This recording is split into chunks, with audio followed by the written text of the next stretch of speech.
Ibinasura ng COMELEC First Division ang petisyon na naglalayong idiskwalipika ang mga tulfo sa 2025 elections dahil sa mga issue ng citizenship at political dynasty.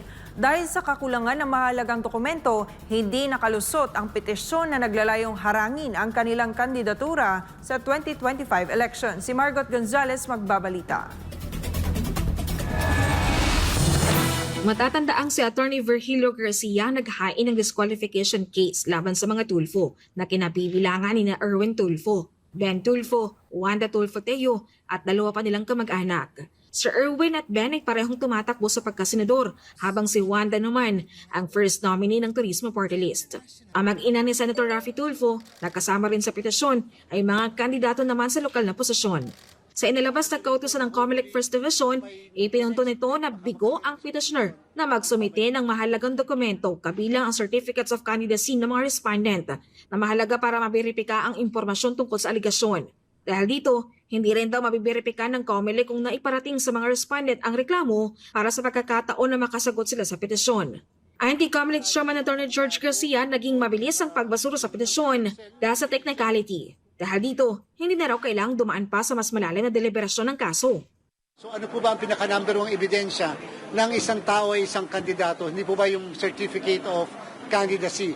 Kaya po sa lahat ng petition to disqualify at petition to deny due course or cancel candidacy, alam po ng lahat ng abogado yan.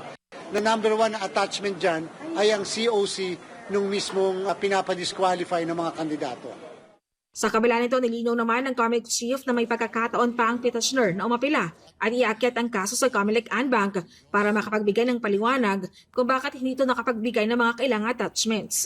Option din ng petitioner na i-refile nilang ang petisyon.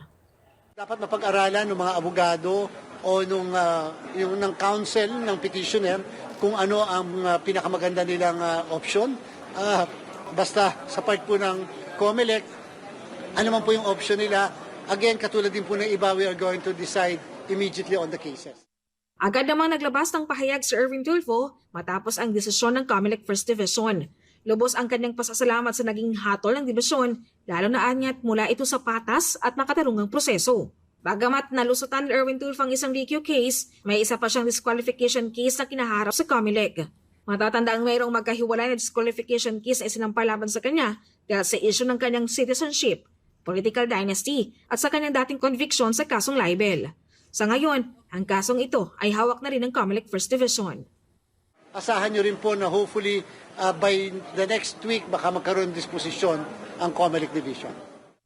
Para sa Diyos at Pilipinas, kumahal, Margot Gonzalez, SB9 News.